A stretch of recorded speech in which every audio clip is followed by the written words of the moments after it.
పెద్ద డాక్టర్స్ కొంతమంది ఏం చెప్తున్నారంటే, మీరు డబ్బులు లక్షల్లో ఖర్చు పెట్టుకోకండి. ఆ ఇంజెక్షన్స్ వల్ల మీ మోకాళ్ళ నొప్పులకు ఉపయోగమే లేదు అని చెప్తున్నారు. కొందరు కాదు, ఒకరే ఒక డాక్టర్. హ్మ్. అందరికి తెలుసు అతను. ఆయన ప్రాబ్లం ఏంటంటే, ఆయనకి ఒక 70% ప్రాక్టీస్ తగ్గిపోయింది. హ్మ్. అది చాలా కారణాలు ఉండొచ్చు. ఎన్నో సంవత్సరాల నుంచి ఆయన ప్రాక్టీస్ చేస్తున్నాడు. ఏజ్ అయిపోయి ఉండొచ్చు. తర్వాత ఆయన చేసేది కరెక్ట్ కాదని చాలామంది భావించి ఉండొచ్చు.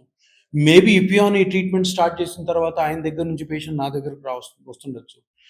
కలకాలం మనము లైమ్‌లైట్‌లో ఉండలేం గదా!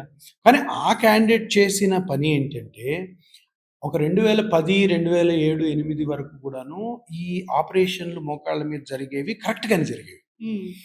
ఎవరికి చెయ్యాలి అన్నీ ట్రై చేసిన తర్వాత చేశారు. ఈయన స్టార్ట్ చేసినప్పుడు ఏం చేశాడంటే, మోకాలు నొప్పి నెక్స్ట్ ఆపరేషన్ థియేటర్.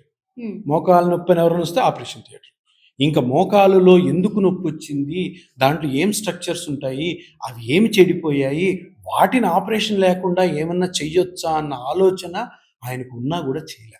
అలా ఫేమస్ అయ్యాడాయన. హ్మ్. మొత్తం నంబర్ రోజుకి 20 చేశాను నేను. 25 చేశాను. ఆయన చేతిలో చనిపోయినోళ్ళు గూడా ఉన్నారు. ఒక ఇంటర్వ్యూలో ఆయనే చెప్పాడు.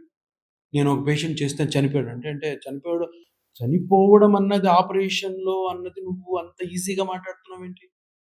ఏంటి తమాషానా? ఇదేంటి చనిపోవడం అంటే ఏంటి? ఆ! ఏదైనా గోడ కూలిపోయినట్టా? నా బండి చెడిపోయినట్టా అని కాదు కదా!